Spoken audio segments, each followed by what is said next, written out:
All right, let's try this again. If you're watching this on the replay, we're having technical issues where the streaming speed is making it all pixelated. So we are trying again, and hopefully things look good. So please bear with us if you're watching this on the replay, and we just want to make sure the stream is of high quality. Before we get started, I will leave a timestamp down below to skip all the technical stuff if we end up keeping the stream, if it ends up being okay. So we're just kind of waiting to see. Let me go over to the chat and see what people are saying. Thank you so much to Cheryl for joining the Collective Brain Elite. I appreciate you so much. Thank you, Cheryl. Liz says so much. Still the same. Pixelated, still blurry. I was trying to watch YouTube videos all morning, and they kept pixelating. And I don't know if you guys have been on YouTube this morning too, and it's been the same thing, but they kept pixelating, and all the videos kept pausing out on us. Yeah, Audrey says it's no good. It's still bad. Well, that is such a bummer. So click down here. It doesn't say you're on. Does it say you're on Ethernet? No, this one. This one.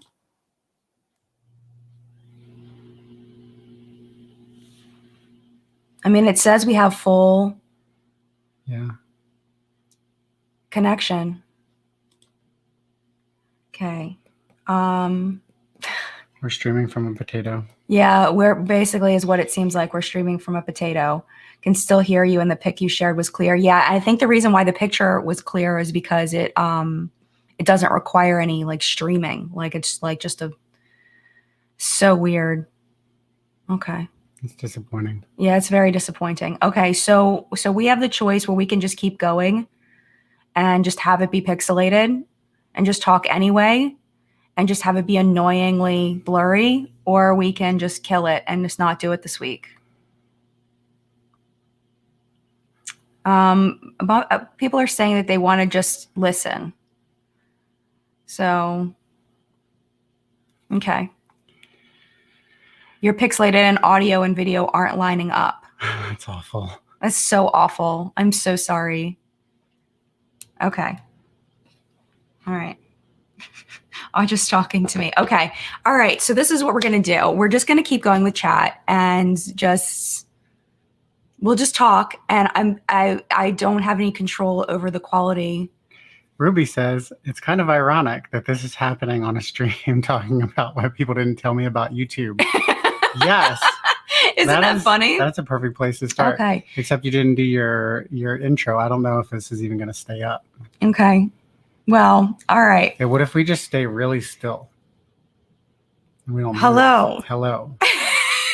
Welcome to our Pixel Potato live stream. Yes. Okay. Welcome to our Pixel Potato live stream. Thank you for being here. We're just going to keep going. And then I know a lot of people listen to this like a podcast, so that may just be necessary. And I feel like I still want to like hang out, even though it looks bad. So just know that we did everything we could, that we knew how to do to fix the quality, and it's not cool. So, you know, that's the best we can do. So today, welcome to the podcast. Welcome to the podcast. Today, we are going to be talking about YouTube and what I didn't know back when I started my channel. And if you did not see this picture when I showed it before, this is baby Jen in 2012 when I started my YouTube channel. I do not take very good stills. When I'm moving, it just is not good. It's not good. So, but that's what I looked like. This was my second video, and I just bought the Urban Decay Book of Shadows 2 and was doing a review on that. So yeah, that's what I looked like back then. That was back when to film a YouTube video, Jen would work all day long, stay after at her job to catch up on work, come home, we would do dinner, we would get the kids in bed, and then would set up all of the gear necessary, which wasn't a lot of gear back then. No, it wasn't a lot. It wasn't a lot, but still, gear, I mean, it still took like 15, 20 minutes. But it was like you had to set it up. Yeah. You had to get everything, focus it, sit down, record. Mm-hmm. Yeah. And that's just the filming process. Right, because then there's the editing too. And So, then yeah. and then you upgraded the setup and you got a corner of our what 100 square foot bedroom. Yeah, it was in. small. It was a small bedroom. I was literally sitting next to the foot of our bed in the corner. If you were around back then, it was a. This would have. If I had known that I was eventually going to have a space like this, I would have just been like, it was humble beginnings. Definite humble beginnings. But yeah, I mean, I feel like there's things that YouTube just doesn't like. There's just no way to know until you get into it, and I don't think people talk about a lot of these things. So that's why I wanted to come on and talk about it. I didn't talk about my shirt yet. Just very quickly, it's from TeePublic because I know people are going to ask. That it's from TeePublic, and it says, "Equal rights for others does not mean less rights for you. It's not pie," because that's the truth. That's the truth, and that's my feelings. And yeah, I'm not sponsored by TeePublic. I just buy a lot of shirts there because they're cute and cheap. So yes. Mine is from being on tour with Black Sabbath back in '78. Just saying, it looks really new, but it's not. Yeah, I just don't wear it that often. Okay, yeah. And I hope you sense the dripping of sarcasm there because he wasn't born in '78. So I was on tour with Sabbath, bro. Okay, anyway. That would have been cool, though. That would have been cool. All right, so let's get into the topic. And let me go over to the chat. Excuse me. All right. So here we go. So I think that the one of the things that I took a bunch of notes so I would know what I was talking about. So I think one of the coolest things I think about this job is all the people that I've gotten to meet going to events, all the friends that I've made, all the subscribers that I've met. There are people that are my subscribers that I have met in real life. One of them we actually stayed with, one of my subscribers for like a week, my friend Nancy, that I got to know through her being subscribed to my channel. And she invited us into her home in Colorado, and we ended up staying at her house for like a week. So we never would have had that kind of experience. That was me and John and the kids. And we never would have had that experience without YouTube. If you are a social person, it's very fun to meet people all over the world, not just other people that do it, who I would consider kind of like coworkers, but also subscribers. So that's been really cool. That trip was a lot of fun. Mm-hmm. Not only did we stay with several YouTube friends, actually, that trip, couple, but you also got to stop and do some collaborations along the way with other friends while we were kind of making our way across the US, which is really fun. It was really fun. If you did not see the collaborations that I did that summer, it wasn't this past summer, obviously, but it was the summer before, got to collaborate with, that was when I collaborated with Bailey Sarian before her channel blew up. Leesha from XSparkage, if you know old school YouTube. RisaDoesMakeup. Who else did I collab with?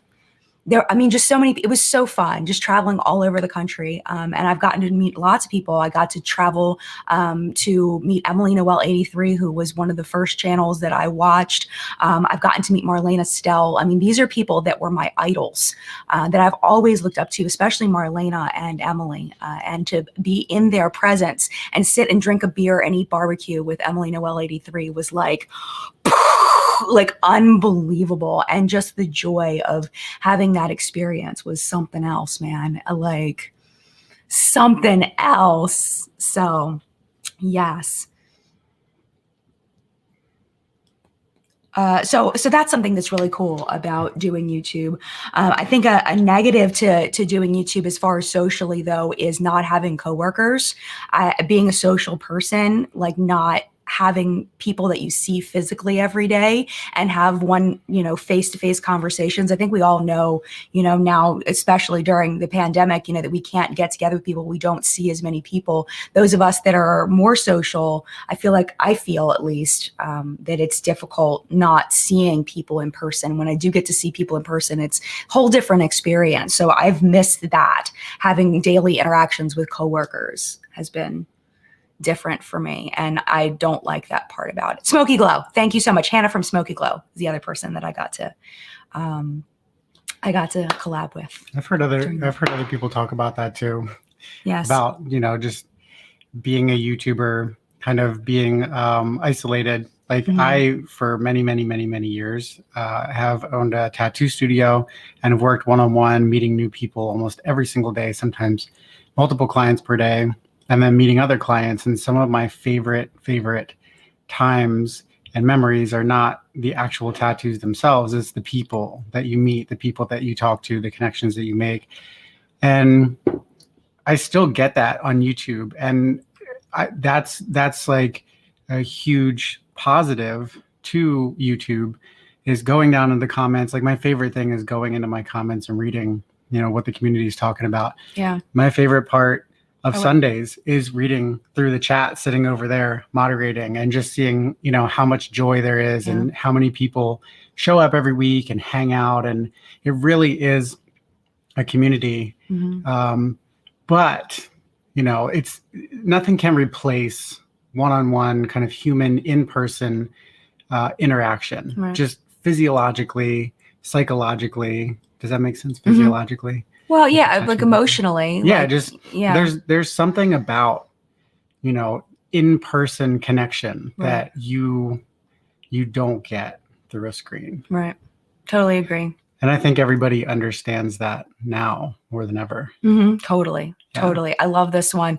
Please collaborate with Ishani. I have gotten to spend time with Ishani from Total Makeup Junkie 101, who is another person that I've looked up to in the space. She hasn't been able to create a ton of content in recent years, but she's definitely someone that I've looked up to. And I actually went to an event in Los Angeles and there was a bunch of rain randomly. Like, it was like waiting for this big event or whatever to rain in LA, because apparently it never rains there, but it was like downpouring rain. And Ishani and I were actually in a Starbucks together drinking coffee forever. And then we ended up going out to dinner that night. And we just had so much fun. We clicked instantly. It was like we've been friends forever. She is a lovely person. I would love to collaborate with her one day. She's incredible. Okay, so the next thing is that as far as like the education part of it is a positive, just how much I've learned through the experience of just doing this as a job, just makeup and skincare and ingredients and just people. I've always been fascinated by people and human nature. I have an undergrad degree in psychology that I never did anything with. It was basically like a bonus degree. I also have an associate's degree in mental health. And I've always just been fascinated by human nature, human interactions. And I've just learned so much just about people. And I find that to be extremely valuable for me. So the negative of that, though, as far as like the people, I would say is more toward like the public persona piece. Did you want to say anything about like the learning about people, or are you good? Learning about people? Like how, like the learning a lot part. Oh, yeah. I mean, I don't think people realize how much work goes into each and every video. When people are like, oh, just upload 2 or just do this or just do that. And it's like, do you understand how much work you were asking me to do? Like, I don't think people get it. Yeah. And that's okay. Yeah. Like, that's fine. But going into it as a creator, you don't understand how much work goes into it and how much it's a one-person show, right? So you're not only coming up with the concepts, potentially writing the concepts, filming them, doing the lighting, making sure the audio is crispy, then doing all the editing, uploading it, tagging it, descriptions, like all of the things to kind of put this together, put it out onto the internet. Yeah. And so it's hard to, it's a lot, but it's awesome because you can learn so much. Right. Just from watching other YouTubers, tutorials and things like that online, or like tech blogs, things like that. So it's a tremendous learning experience.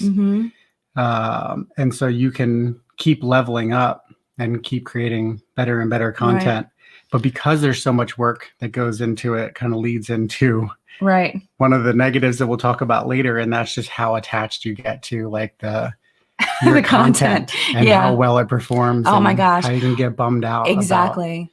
About when something doesn't do well. Yeah, I mean, it's kind of like when you watch a movie and you're just sitting there passively watching a movie. You don't realize how many people work to make that thing happen, how much time it took for people to edit it and film it and get the lighting just right, and how many people are behind it. It's the same thing with YouTube, but you're doing it by yourself for the most part. And like learning all of those different things. Like I wrote down, coming up with the concepts, editing, filming, lighting, and then the business side of it as well. If you're doing a business side of it, it's a lot of things in the air. So I personally love learning about things. So it's been good, but at the same time, it can be very overwhelming. And then like John was saying about, you get this emotional reaction to your content. And what I decided, like before I put up the Halsey about face video, I was like, I'm not sure if my audience is going to dig on this. Like this is a very different brand for a lot of people in my audience. It's a kind of an edgy concept. Most of my audience is like 30 and up. A lot of my audience may not dig on this. So I'm going to do it. And I spent 3.5 days on it. And I was like, before I even hit live, I was like, it doesn't matter how many people watch it. I had to put that in my head. It does not matter how many people watch it. What matters is that I created a bomb video and radio edit. It's a flippin' amazing video. I created it. I'm proud of it. And the people that do watch it are going to freaking love it. So, and get something out of it. But I had to kind of resign myself to my whole audience just isn't going to be interested in this video, because I used to get so emotionally attached to my content. And if it didn't perform as well as my other videos, I would get so upset, because it's like I worked so hard and da, da, da, da. And the thing about that too is that the bar always gets higher. So as your channel grows, you go from being so excited about getting 100 views to so excited about getting 1,000 views to so excited about getting 10,000 views. And then to the point where now if I get 10,000 views on a video, it's like, oh man, it bombed. Nobody liked it. Nobody liked it. It only got 10,000 views. And it's like, shut up, Jen. Yeah. Shut up. That's a lot of people. That's a lot of flipping people. And especially when the comment section lights up with positivity. Yeah. So, I think all the back end metrics on YouTube are helpful, but they give you so much information that you're like, when a video is not performing like you anticipated it might, then it just reinforces all of that. And YouTube's like, hey, people are seeing this video, but they're not clicking on it. Right. And you're like, it's like your audience is showing less interest in this video. And it's like, it made something you didn't want to have. And now in the kind of world that we are in now, where everything is being measured, right? Like all the apps that you can use to measure things and quantify things. And like, I think that not quantifying everything in our life is a good thing. And I think we're moving more and more towards that, about like, just in all kinds of areas. Yeah. Right. This is going down. I can see myself like, we're going to pull it back. Y'all know, y'all know what I'm getting at. Yeah. All right. Anyway. Okay. Go ahead. One thing I wanted to click on, this was an interesting comment. Megan wanted to know if I wasn't on YouTube, would I go back to teaching? No. I would not. I would not go back to being a public school teacher. That is not a mental health road I want to go down. There were so many things that were not a good fit for me with that job mentally and emotionally.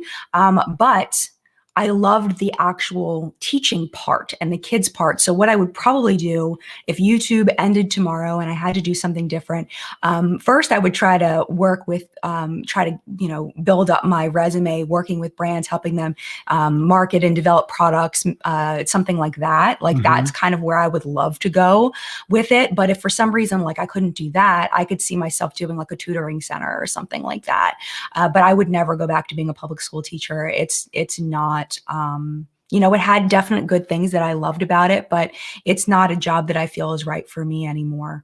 So, yeah, that's how I feel about that. Let's see what else everybody's saying, because I stopped the scrolling for a second. Yes. Lucinda.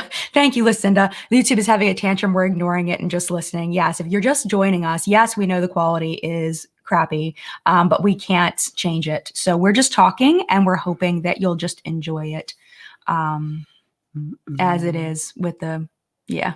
So, yeah. We could always put up, Audra was saying, we could always put up just like a still photo. Oh yeah, sure. Here we go. Look, I can do this. What if we did like the thumbnail? Huh? Well, I can do it on the bottom. There's like a way on StreamYard that I can put like a thing. Is it? No, it's not that. Hold on. Oh, there's like a, maybe it disappears when you start, but there's like a thing where you can put like a ticker at the bottom.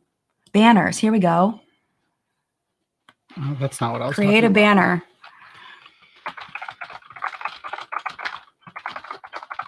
Hold on. But anyway, how is everybody out there? How are you guys doing this weekend? We're almost at the halfway mark where we can tell you what's on our faces. You Here tell we them what's go. on your face? Do you have things on your face? Yes, you do.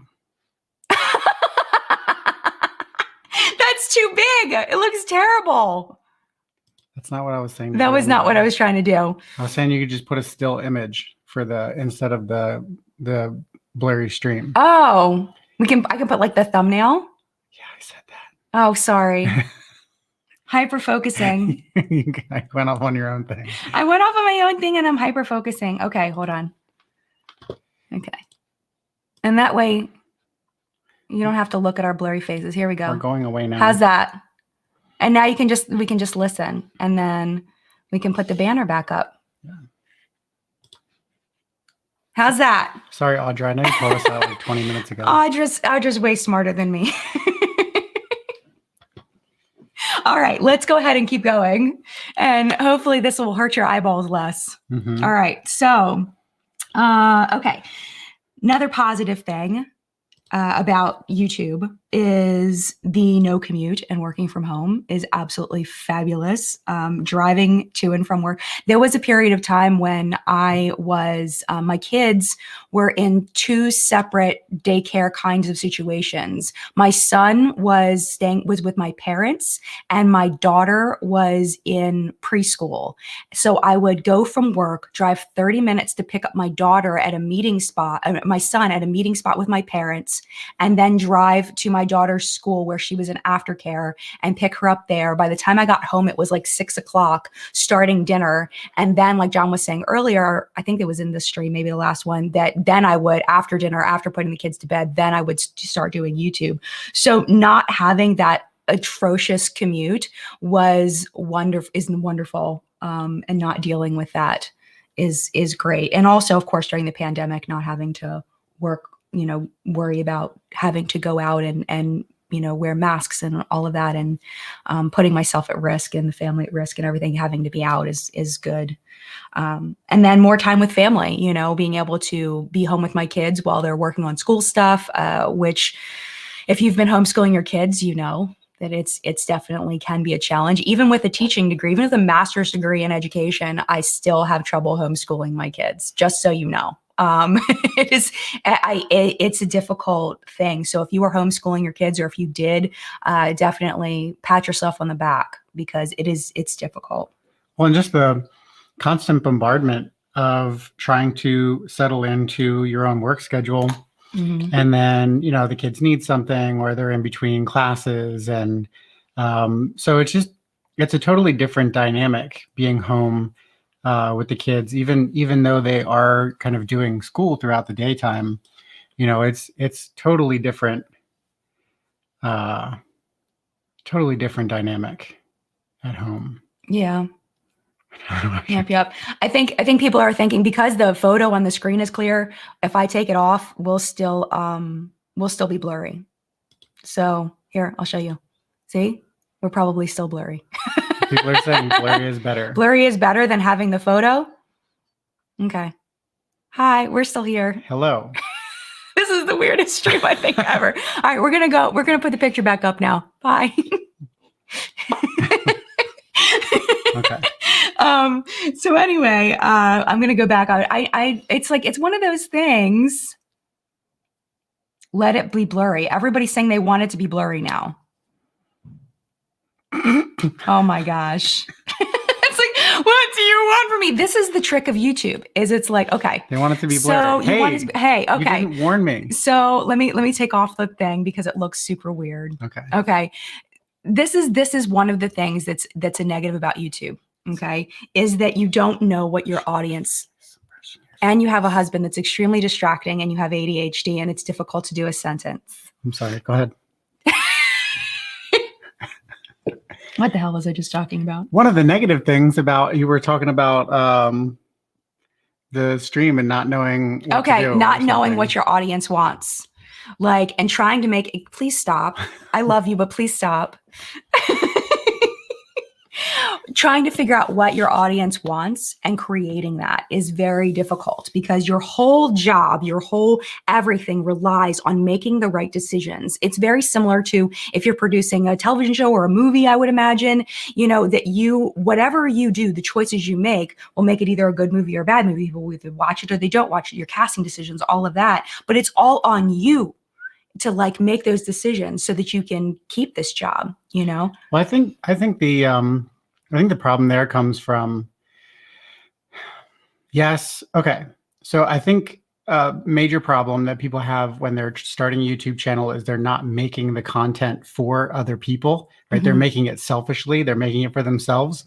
But also, I think one of the things that messes people up when they're making YouTube videos is that they're making content for other people and they're not making it for themselves. So I said it's basically the same thing, right? Yeah. It's like it messes people up and you know, or like can help. So really, it's like you need to find a balance between making things that make you happy, but also provide value for other people, right? Not just on one end or the other. So I think that finding that balance in the middle. And I think when you try to please everybody, like right now, we just want to make everybody happy, right? But half of the people in the stream are probably like, no, I don't want to see your blurry faces and the audio's lagging or whatever. This is awful. I'm clicking out, or like I'd rather have the still picture. Right. And then, you know, the other people, you know, are the complete opposite. So it's like, it's hard to know which way to go. Right. Exactly. When you're just exactly. like, we just want to do right. Exactly. what's cool. Right. And I think as a viewer, you see things from your own perspective of what you want. And I think a lot of times, at least I've noticed this in my comment section, people not considering that there is another perspective, that there are other people that may feel opposite, and not having that awareness and then demanding of the YouTuber to do what they want when they don't realize that there is another perspective. And if you can't listen to everybody. Like right now, this is exactly right here. Where is it? Where did it go? Here we go, right here. Janessa, this is a live demo of the challenges of trying to please an audience who want a bunch of different things. Exactly. And it's like YouTube's like, oh, you want to talk about this today? Let's go ahead and just and let's make it really real. Let's make it really difficult. Let's make it really real. Right, exactly. But I think it's just like understanding that you're never going to make everybody happy no matter what you choose to do. There are going to be people that are irritated, and hoping that people that don't like the choice that you made, as far as, you know, A or B, hopefully, you know, they'll understand that you had to make a choice. Unfortunately, I don't think a lot of people realize that. And it's very frustrating because you can't just explain that. Like, you can't just explain that to everybody that's upset. You can't just, you know, at some point you just have to let it go. And then the person gets upset because then they don't feel heard, you know, and it ends up being this big snowball of affecting people, you know, even with small things like this, you know, where people feel like, well, they didn't respect my opinion, therefore they don't care about me and I'm going to unsubscribe, when it's really not like that, you know? So, yeah. We could just keep unpacking that all day long. Really. We could. We totally could. We totally could.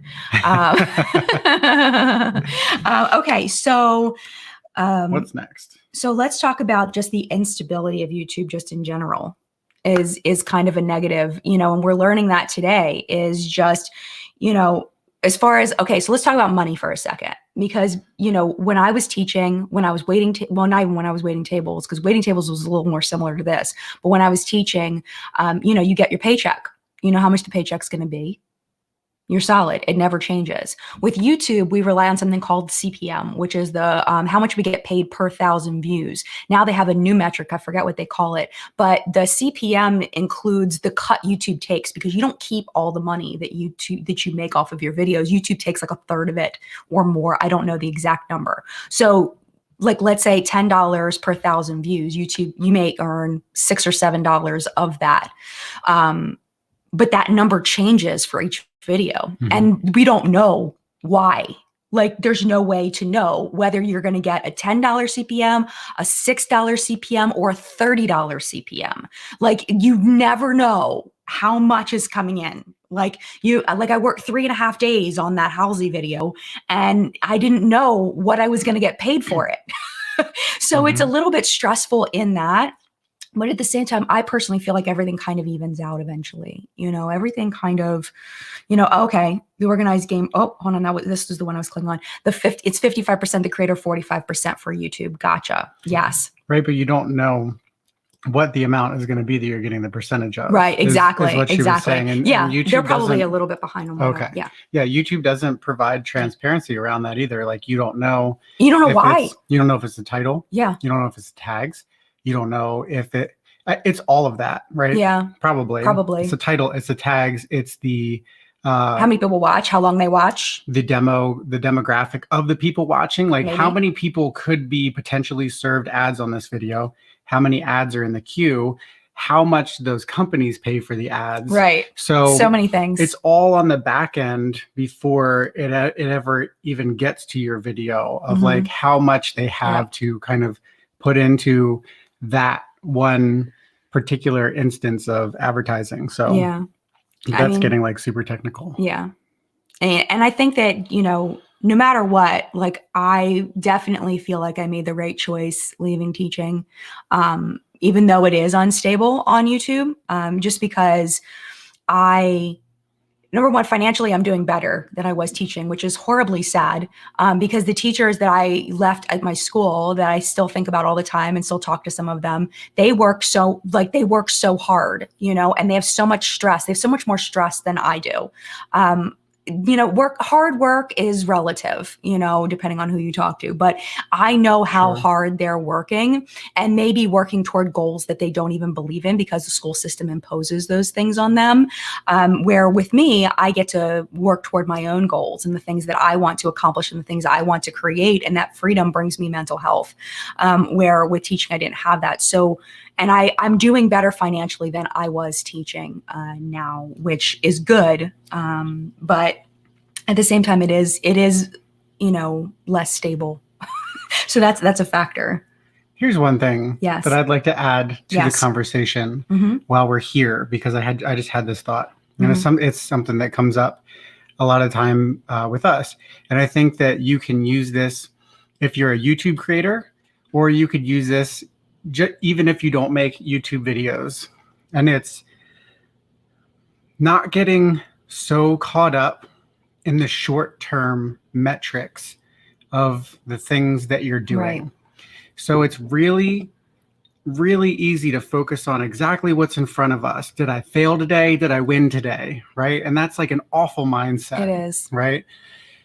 So many times when you feel like you're not making the progress that you want to make, and this directly relates to the short-term, failing of a video that goes live, or maybe you messed up on your diet goals for the day, or maybe you didn't get, that one piece of work that you wanted to do done, or you didn't get to do the one thing on your checklist. If you stand back and look at your timeline, the big picture, a lot of times that is going to show you a completely different story than how you're feeling right now and how you're feeling today.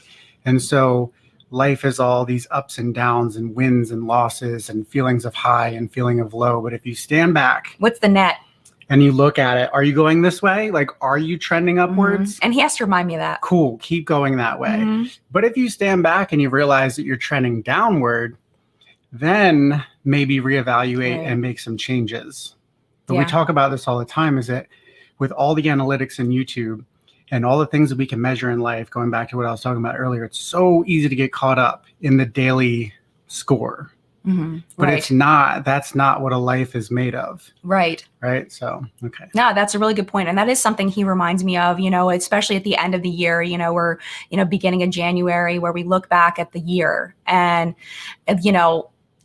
kind of like, I didn't really grow that much this year and blah, blah, blah. And he's like, no, Jen, you did amazing this year. Like, and it's like looking at that big picture of things is important. And YouTube really forces on you the very recent metrics. You know, whenever you open up your dashboard, it tells you in your face that people are not watching your video if they're not watching it. You know, and if or that's, that they are, or that they are the watching it, and but it's forced on. Like, you can't avoid it, that metric, which is kind of annoying. I wish I had that as like a filter, like I could click on it purposely. So it wasn't in my face all the time. So just that emotional instability too, of having to deal with that. And then of course, like glitches like today, you know, there's glitches that happen within YouTube. There's things that can happen to your channel. Like if you remember Alexandria Ryan, when her account got hacked, there have been other channels where their accounts have gotten hacked and taken over completely. Thomas Halbert had his channel hacked, and somebody was live streaming on his channel, changed his picture, changed his name, and live streamed on his channel about like Bitcoin or something. Like, the nerve, the gall. He did get his channel back. Alexandria Ryan got her channel back. But I mean, I think Alexandria Ryan clicked on a spam email by accident. You know, but those things happen. Those mistakes happen. We're all human. We make mistakes. But that can just completely, like Abba and Preach. I don't know if you watch them. I just saw on their YouTube channel. Let me show you this. This they just put up. Hey guys, we had some bad news due to some severe technical difficulties. Google shut down our AdSense and access to the partner program. It's going to take us quite some time to fix all this. I've tried contacting them, talking to their agents, but there's nothing they can do to speed up the process or fix this. So we'll be trying to sort that out. Meanwhile, we'll have to break from posting videos, folks on Patreon. And then they basically say they're going to still upload their videos to Patreon, and then they're just going to lock and load them until they can get their AdSense back. And then it has the picture of their, you know, the email from Google. And it's like, I'm wondering how that happened. Like, what happened that that glitch where you're like, basically the Google's like, you're fired, essentially. Like, you have no, we're not giving you any more money. The end. And it's like, wait, what? And they think that there was something going on that they're not disclosing. I don't know. Like, maybe they didn't, maybe they clicked on something accidentally, or, you know, like something like that. Not necessarily that it was their fault, but maybe they made some kind of mistake or something, because that really makes me nervous. If this was just a random glitch that could happen to anybody, like, that freaks me out so bad, because it's like, all of a sudden it's like, oh yeah, by the way, we're going to stop paying you now. And it's like, wait, what? And Ab and Preach, they get like, they're like a commentary kind of channel, but they don't do like drama. It's more of like social commentary, and they get like 300,000 to 500,000 views on every video. Like, they're doing very, very, very well. So it's scary that can happen. You know, like, it's very scary. It makes me really wonder what happened on the back end, because it's not like you just accidentally click a button, right? Right. Like, it's really weird. Yeah. Yeah. I mean, I wonder if, I'm hoping that there was something else that happened, that this wasn't just random, because then that's just such a dangerous situation for everybody, you know, that has this. Well, I mean, whether that or something else, I mean, you know, putting all of your eggs into the YouTube basket is not something that anybody ever recommends. You know, when you talk to creators, and, you know, everybody talks about, well, not everybody, but, you know, it's always good to diversify, you know, your streams of income, you know, because that could happen in any job. It's true. You know, like you could, you know, be working a job, you could get hurt, and you could never be able to go back to doing that, you know? So with YouTube, something could happen to the platform tomorrow. There was a lot of creators that, you know, got pushed out, you know, in some of the YouTube community guideline changes when they made changes to certain kinds of content. There were certain creators that just got cut totally, lost their monetization overnight. There's certain creators over the past year and a half that haven't made videos because all of their videos were made out in the real world with other real people, right? You know, and so they can't make them from their house, right? Yeah. So it's like, you know, it could happen. It is happening right now to a lot of creators where they're getting cut out of their regular content. And I feel like we're very fortunate in that we both had careers before we started doing YouTube full time. So like, if you wanted to start taking on more tattoo clients, you could just call some people. Mhm. You know, you could post an Instagram post and you'd be booked. If I wanted to go back to doing teaching, you know, I could most likely get some kind of job somewhere. I don't know that for a fact. I know that there are places where it's difficult as a teacher to get a job. My area, it's not like that. My area, from what I understand from talking to people that are in the industry, it's relatively easy to get a teaching job. But I know it's not like that everywhere. But yeah, I mean, I would be able to get some kind of job. You know, I feel like that would be, and I feel like we're very lucky in that way that if something happened, we do have a plan B. But I don't want to do plan B. I like this plan. Yeah, I mean, the thing I is, like this job. I'll keep it if I can. Nothing in life is ever guaranteed. No, right? And never. so I think for me personally, I don't focus on, oh, what if I lost all of this tomorrow? Yeah. What if I lost this house? You know, what if we lost our, you know, our material possessions? And Right. it's like, as long as we're alive, we can start over. Yeah, you know, totally. as long as you can be resourceful with your mind, and you know, instead of maybe thinking about it as a loss, think about like all the time that you had those things, right? Yeah. It's easy for me to say that sitting, you know, where I am now, but I've had things and lost them and haven't been able to do the things that I've wanted to do, you know, from several different kind of things that have cropped up in life. And, you know, it's hard not to feel the loss, but you also have to focus on all the times that you had that and all the positive things, and then how you can kind of take what you have and move forward from it. Right. And it's difficult too when, you know, you also have kids to consider, you know, or family members that rely on you. You know, but I don't think that we would put all our eggs in a YouTube basket if we didn't have a plan B, if for some reason something happened. So, you know, I think this is interesting. Nina says, that's why so many YouTubers do sponsorships and collabs and bring out their own brand. You need different forms of income to make it on here. At least that's how it seems to me. Yeah, I mean, I think that you can live off just AdSense, depending on the amount of views you get. I mean, really, one thing that I noticed, you know, it depends on your niche, depends on a lot of things, but my goal when I quit teaching was to have 1 million views a month, and that would lead up to a full-time income. I don't know why, but as of now, I'm still making more than I was teaching, you know, and it's, what's my point? I'm trying to say, like, it, you know, you don't necessarily need different forms of income to make it. In my opinion, it just kind of depends on on how much you're making on AdSense. And like John's, with his ASMR content, he can only put one ad on his videos in the beginning, because if you're trying to sleep, because it's like a sleep tool, you can't add multiple ads. And also it's not as, I don't think that his ads are monetized as high as mine are, because my channel leads directly to purchasing. You know, when I, you know, I make a video reviewing a product, it leads to people purchasing. But with John, with ASMR, you're not going there because you might purchase something. So his CPM, his money he makes per video, per view, is way lower than what I make. So that makes a big difference as far as what you're saying, different forms of income to make it. I think your niche really makes a difference in that too, and like what you choose to make videos about. But yeah, but it's smart though. I mean, it's a smart business move to, you know, start with one thing and see how many other branches you can create off of that same tree. Yeah. You know, so you build a skill set and you build different avenues that you can create, you know, potential streams of income, or just you know, different kinds of connections, so that if you need to, you can kind of pivot to one or the other. Right. And I know, like, Roberto Blake is somebody that I follow.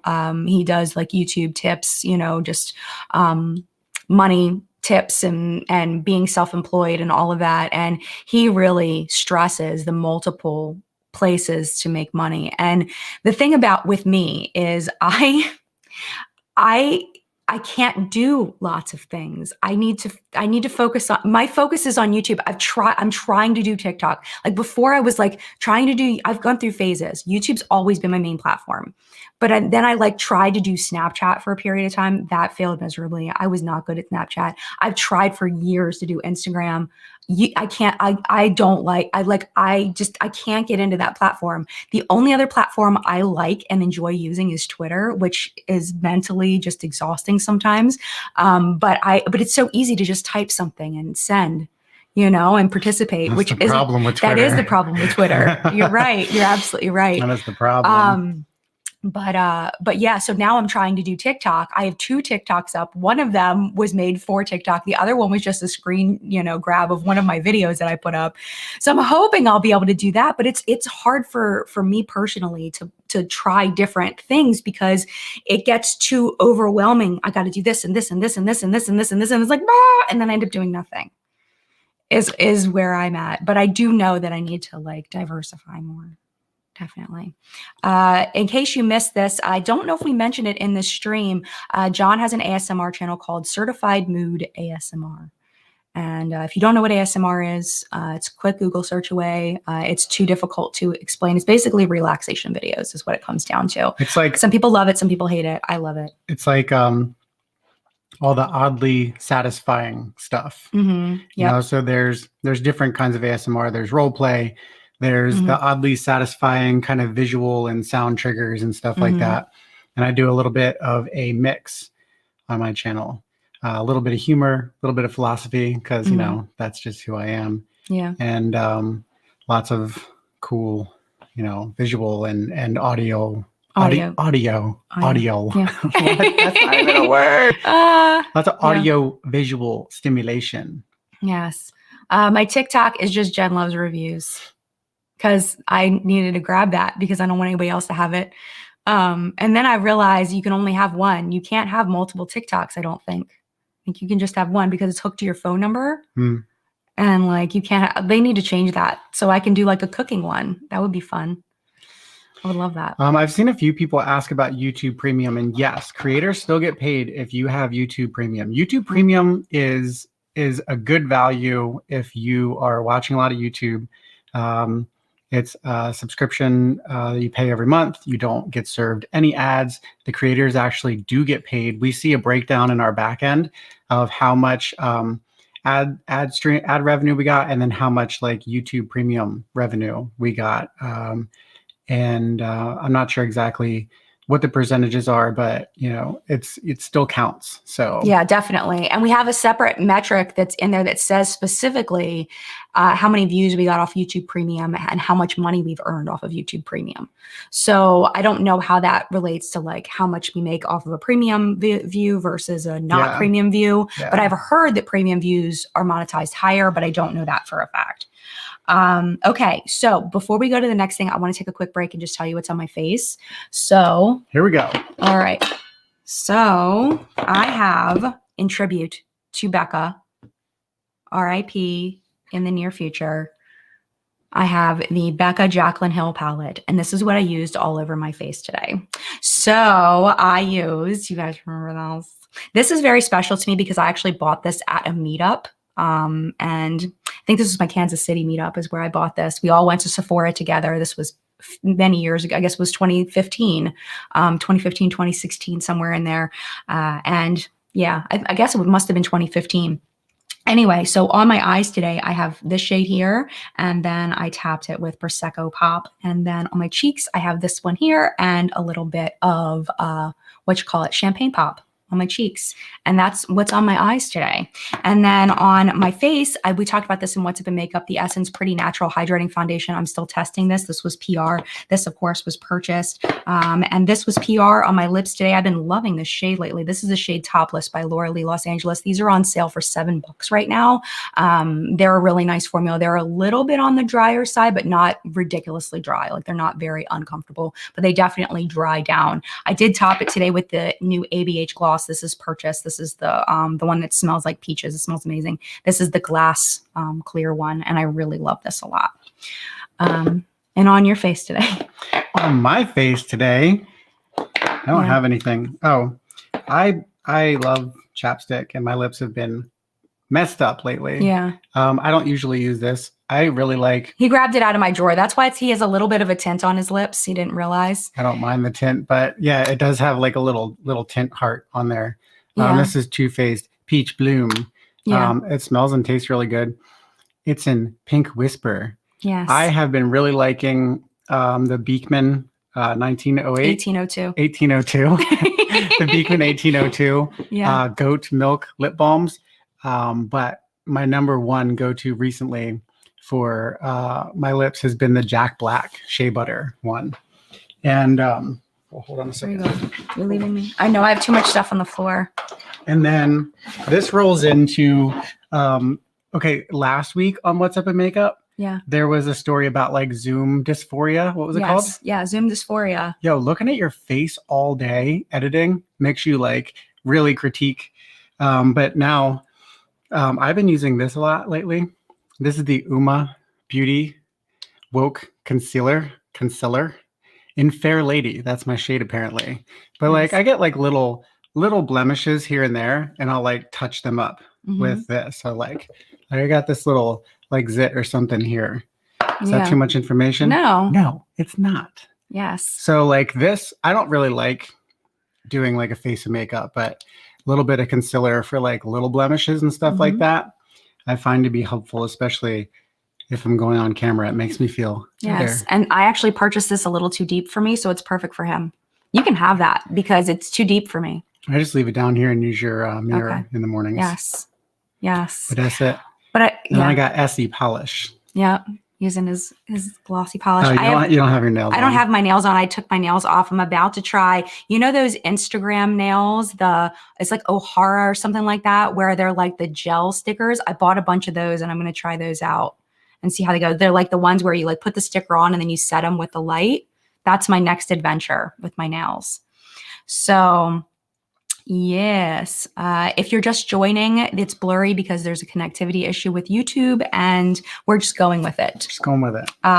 Okay, so the last thing I wanted to talk about, because we are actually almost out of time, was about being a public persona, which is something I never, ever, ever, ever considered and thought about, and what the implications of that are. And yeah, never would have considered that, thought about that. It's been a little crazy. And as somebody who has issues with criticism and I take it very, very, very personally when I get criticism. I have ADHD and resulting RSD, which is rejection sensitive dysphoria. So I feel it very strongly. But I never would have learned about rejection sensitive dysphoria if I had never been on Twitter and people telling me about it. But yeah, criticism hits me in my soul. So learning how to deal with that has really helped me grow as a person. And we've talked about it before, you know, and just hearing, like we talked about earlier, hearing so many opinions and not knowing how to interpret those opinions and making the right choices, it can be very stressful. And then of course, you know, making public mistakes and the effect of that people will always remember that thing that I did. You know, it's like, what was it? There's like a celebrity that like peed themselves or something in public. And like, that's all people talk about now is that celebrity that peed themselves in public or something. It's like, forever forever I will be remembered by some people for a mistake that I made. And that was not something I was prepared for at all. Like you never know what you're going to get famous for. You never know. And you never know what people are going to remember you for. And it's like, I want to be remembered for, you know, providing good information and for doing honest reviews and for having a fun channel and for, you know, giving people good information and helping people not buy crap. Like that's what I want to be remembered for. But some people will never remember me for that. And it's like, it's kind of frustrating, but at the same time, I have to understand that's just human nature and that's just the way that the world is. And I was not prepared. Thank you so much to Tamara's Timeless Beauty. I appreciate you so much. Yeah, so that's a thing. Did you want to say anything on that at all? Because you haven't really you've seen me deal with things, but you haven't really dealt with like having, you know, well, yeah. I mean, there's a it's really tough, you know, especially for people who have been on the internet for a long time or in the public eye for a long time. The think of like being like the child celebs who have grown up and then grown into adulthood and just been, think about the Britney situation. If anybody's watched the Britney documentary, like how like the trajectory of her life might have been drastically different if she was never became a celebrity. Right. I think about all of the YouTubers who have gotten called out, canceled, and, you know, dragged, some for good reasons, some for like, okay, that video was a long time ago and, you know, they were being a stupid kid and they've grown. You know, I think the internet is, as a whole, hard on people who are in the public, because they say, well, that was your choice. You made a conscious choice to be out in the public. And now if we want to drag you, we will drag you. And again, I think that there's reasonable reasons to cancel, call out people. And I think that, you know, those kind of things need to be dealt with and people need to be educated. But then we also need to give people room to grow. And that's one thing that I think is, I'm curious to see how that will play out over the long term. And I used to have a channel called Fun Time with John. I shouldn't even say it because y'all are going to go see if it exists somewhere on the internet. The videos aren't there anymore, but they might be kind of lingering out on the internet because everything you put out lives forever, right? But I'm so glad that channel never totally took off because it was so ridiculous. And that is not, that's not like well, it is kind of who I am now, but I've grown so much from making those. Well, it was raunchy videos. It was raunchy and like raunchy it was comedy, kind of shocking kind of comedy, but it wasn't like offensive. It depends on who you are, if it was offensive or not. But it wasn't offensive in the way that she means offensive, right? Like, it was very like, it made a lot of boy girl jokes. It was just raunchy comedy, And I'm glad that people don't know me for that, right? Yes, because I've grown so much. That channel actually has existed back in that house when Jen showed the photo from her, you know, from what, 8 years ago. Yeah. And you know, I'm just glad for myself that that's not who I'm known for, even though it was a point of time and I made a lot of people laugh and I brought a lot of joy to people and there were some really good memories from it. But that's just one of those things is that, and one of the things that I've had a hard time with posting on social media is like, I feel like I grow every day, but you're like making these concrete, you know, memories online that you can be hard to escape. I know that was long-winded, but no, it's okay. Like for example, one of my favorite videos on his channel, it was when he made the snow globe out of a condom. Oh yeah. And he put water in the condom and then put glitter in it. And like, you want to see my snow globe, and was going like this. And and it was like the water in the glitter was bouncing and it was hilarious. Like that's what I'm talking about like boy girl kind of jokes. And like it was like that kind of stuff. And he was wearing a wig and like was being ridiculous. You know, so it was funny, you know, but at the same time, like not everybody wants to see like that kind of thing. So that was Harriet. It was Harriet's Christmas tutorial. Yeah. So it was funny. But at the same time, I'm glad you didn't blow up for that too. Flory, that's what you read. Matt Flory says, totally remember that channel. That's how I met John. Oh God, Flory's been around. Yeah, there's people like Flory, that are probably like, hey, that's how I was actually introduced to you. Oh my gosh, yes. Yeah, lots of craziness. Oh, totally. Yeah, maybe one day. Yeah. Probably not though. All of those videos still exist on that channel. They're just privated. Yeah. Yeah. Yeah. But I would steal Jen's makeup, and I did like but you did like the Nicole Guerrero. Yeah, I did like a bunch. Basically, the kind of original concept for that video was spoofing beauty guru videos, and then it kind of morphed into this weird comedy DIY. Yeah. Me dressing up in lingerie and doing somersaults around the house. Yeah, Yeah, right It was a here. time. Yeah. A-Fres comedy is hard to not cross over to offensive, but that sounds just funny. Yeah, definitely. Yeah. Exactly. Yeah, Cherie, I actually saw Cherie was over on your channel last night. Yeah? I saw her comment. I was like, I know her. That's cool. But yeah, I'm happy that you're doing well with your ASMR content, and that's what you're doing well with personally. You know, and just to kind of wrap that up, it's you know, it's again back to the pressure of making choices and understanding that every choice you make, whether even if it seems like a small choice, it leads to a path that leads to a consequence. But that's just life in general. Yeah. It's just very publicly, and you know, when you're a public figure, everybody comments on it. You know, when I think about the people with the very large platforms, you know, and you know, they have thousands of people making public comment on their choices, and it's overwhelming. It's overwhelming. I mean, I met, you know, hundreds of people making comments on my public choices where, you know, some people are just, you know, I can't even imagine the feedback that they get, how overwhelming that can be, especially when it's very negative. You know, having people say horrible things to you all the time is you know, it's draining over a period of time. I mean, I think celebrities were insulated from that before social media, that they had to deal with the paparazzi, and they had to deal with, you know, when they went out in public and the rag magazines and all of that, but they didn't have it in their face, you know, where, you know, it's literally, you know, when I open up my phone, it's in my house. You know, like if I want to participate on social media, I have to understand every time I open my social media, there may be something that can hurt me there, which is difficult. Yeah, back then you didn't get that. The instant feedback is a gift, and it's also a curse. You know, for everybody on the internet, that instant you post it and it goes out and you get feedback on it, and it lights up all of the serotonin receptors in your body, and you're like, oh, or dopamine.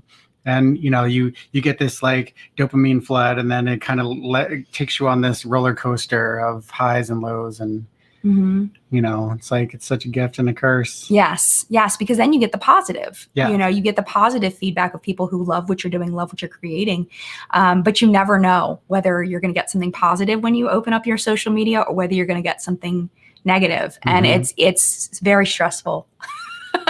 But it comes with the job. That's the thing. That's kind of how I want to end this, is it comes with the freaking job. And one thing John told me when it was January of 2016, maybe right before I quit teaching. It was my last year teaching. And he said, you know what? He said, every time you sign that paper that you're going to teach for another year, you are making a choice to have that job. Like, you can choose not to have that job anymore. And it was so freeing. And I feel like it's the same thing with YouTube. Every time every day that I continue to upload on YouTube, you know, and everywhere else, it's a choice. So if I don't like it, if these negatives that I talked about today become overwhelming, it's my choice, and it's everybody's choice of whether they want to continue doing that or not. You know, and I think that with all jobs, it's like that. You know, if you hate your job, you know, and you absolutely hate it, and your job is affecting you to the point where it's hurting your life, and we only get one life to live, you know. Sorry, I soap operas popping into my head. It's soap operas. But you only get one life, and wasting your time in a job that you hate, and living such a large part of your life in something that you don't like, or something that brings you misery, you know, finding a path out is something to consider. You know, finding a path out of that job into something that will bring you more joy. So maybe one day I'll get that with YouTube, but honestly, I freaking love this job, man. Like, even with all the negatives, even with any, you know, the instability of it and everything, I wouldn't trade this job for the world. And the reason why I can do this as a job is because of you. Because of the people that watch my videos, the people that support me in the Collective Brain Elite, people that take the time out of their day to watch my content and enjoy it and leave those positive comments. That's why I get to do this. So thank you so much. You know, and why I got to do my collab with Over. They never would have been interested in doing a collab with me if it wasn't for you. So, so just thank you for your support so that I can live the life that I'm living. And I just appreciate you so much. And speaking of that, thank you so much to Catalina. I appreciate you. Thank you. so much. Thanks for sticking with us today on a Yes. crazy stream. Oh my gosh, hopefully this will be fixed for next week with all the pixelated craziness. Yeah. Thank you for joining me on stream. I appreciate you. Somebody said that I've heard people say when I say I appreciate you, it sounds like I'm being passive aggressive or I'm being like, I've had people say like, don't say I appreciate you. It sounds like you're being disingenuous and passive aggressive. It's like, no, I'm like literally saying I appreciate, like I'm just trying to be appreciative. Yeah. So I love telling people that. It's such a wholesome way to just be like, yeah. Like you mean something. I appreciate Thank you, yeah. for being who you are in Right. my life, and and also thank you to the mods. We Yes. appreciate Oh my you gosh, thank you for sticking around a little late Yes. today. We usually try not to go over. Yeah, and for all the work that they did during the stream to try to like educate people on what was happening. Yeah. Like I saw a lot of that, and thank you all so much. Our moderators are incredible, so thank you. And we're gonna pop off now. So yeah, yeah, we're gonna go. But All I hope right. you have a great week. And this week I'm gonna be filming favorites and fails because I'm a little bit late because it's gonna be March tomorrow. So I got to film favorites and fails. So hopefully I'll have that up to you this week. Yeah, but yeah, have a great week. Mad love to you. Stay safe, and equal rights for others does not mean less rights for you. It's not pie. Yep. Have a great week. I'll talk to you soon. Bye.